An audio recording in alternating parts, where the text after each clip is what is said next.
ရောင်ချဲလင်းလေးတွေဖွေးဖွေးကြတဲ့ချိန်ခါဆောင်းတဲ့ညမှာကဲဒီရှင်ဟာမွေးဖွာလာကောင်းရန်ချင်းနေချစွန်နွားတင်ကိုရဲ့လေမ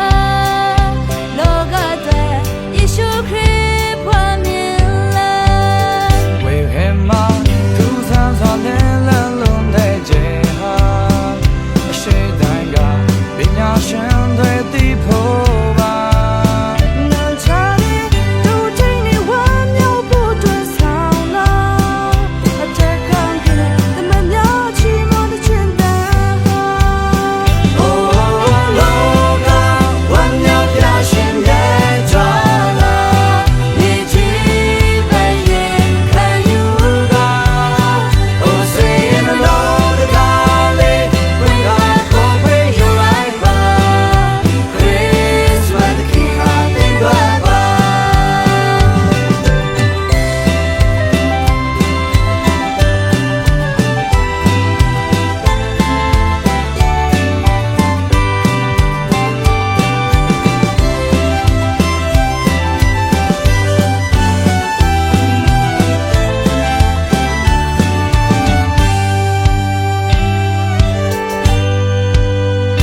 ရောင်ချဲ